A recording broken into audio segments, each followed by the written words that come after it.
നമസ്കാരം. National broadcasting news ഇന്ത്യയിലേക്ക് സ്വാഗതം. ആഗോള അയ്യപ്പ സംഗമം വിജയമാണെന്നും ശബരിമലയുടെ വികസനവുമായി ബന്ധപ്പെട്ട് ഇനിയും ഒരുപാട് ചർച്ചകൾ നടക്കണമെന്നും SNDP യോഗം ജനറൽ സെക്രട്ടറി വെള്ളാപ്പള്ളി നടേശൻ പറഞ്ഞു.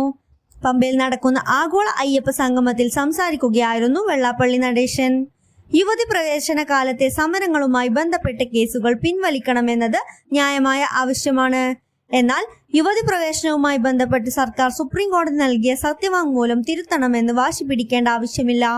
തിരുത്തിയ രീതിയിലാണ് സർക്കാരിന്റെ സമീപനമെന്നും മുൻകാല അനുഭവങ്ങൾ LDF-നുണ്ടെന്നും വെള്ളാപ്പള്ളി നടേശൻ പറഞ്ഞു. ഇടതുപക്ഷത്ത് മുഖ്യമന്ത്രിയായി തുടരാൻ യോഗ്യൻ പിണറായി മാത്രമാണെന്ന് പറഞ്ഞ വെള്ളാപ്പള്ളി നടേശൻ പ്രതിപക്ഷം ഷണ്ടന്മാരാണെന്നും അധിക്ഷേപിച്ചു. ആഗോള അയ്യപ്പ സംഗമത്തിൽ മുഖ്യമന്ത്രി സംസാരിച്ചത് കപടഭക്തനെ പോലെയെന്ന് രൂക്ഷ വിമർശനവുമായി പ്രതിപക്ഷ നേതാവ് VD സതീശൻ. പിണറായിയുടേത് തെരഞ്ഞെടുപ്പ് മുന്നിൽ കണ്ടുള്ള കപടഭക്തിയാണ്. പിണറായി സർക്കാർ എന്താണ് ചെയ്തതെന്ന് ഭക്തർക്ക് അറിയാം. സംഗമം ദേവസ്വം പ്രസിഡന്റിന്റേതാണെന്നാണ് പറച്ചിൽ. എന്നാൽ പ്രചാരണ ബോർഡിൽ മുഖ്യമന്ത്രിയും ദേവസ്വം മന്ത്രിയുമാണെന്ന് സതീശൻ വിമർശിച്ചു. വോട്ട് ചോരിയിൽ ഒരു ഹൈഡ്രജൻ ബോംബ് ഉടൻ ഉണ്ടാകുമെന്നും അത് പൊട്ടിത്തെറിക്കുന്നതിലൂടെ എല്ലാം വെളിപ്പെടുമെന്നും രാഹുൽ ഗാന്ധി. വയനാട്ടിൽ സന്ദർശനം നടത്തുന്നതിനിടെയാണ് തിരഞ്ഞെടുപ്പ് കമ്മീഷനെതിരെ വീണ്ടും വിമർശനവുമായി രാഹുൽ ഗാന്ധി രംഗത്തെത്തിയത്.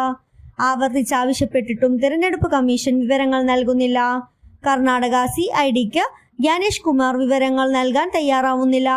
വോട്ട് ചോരി നടത്തിയാണ് മോദി തെരഞ്ഞെടുപ്പ് വിജയിച്ചതെന്ന് ഇന്ത്യയിൽ ഒരാൾക്കും സംശയമില്ല. വോട്ട് ചോരിയിൽ ഒരു ഹൈഡ്രജൻ ബോംബ് ഉടൻ ഉണ്ടാകുമെന്നും അതിലൂടെ എല്ലാം വെളിപ്പെടുമെന്നും രാഹുൽ പറഞ്ഞു. തിരുവനന്തപുരം നഗരസഭയിലെ തിരുമല വാർഡ് കൗൺസിലറും BJP നേതാവുമായ അനിൽകുമാർ ആത്മഹത്യ ചെയ്ത സംഭവം റിപ്പോർട്ട് ചെയ്യുന്നതിനിടെ മാധ്യമപ്രവർത്തകർക്കു നേരെ ആക്രമണം. ഒരു വിഭാഗം BJP പ്രവർത്തകർ വനിതാ മാധ്യമപ്രവർത്തകരെ അടക്കം കയ്യേറ്റം ചെയ്യുകയായിരുന്നു. ക്യാമറകളും നശിപ്പിച്ചു.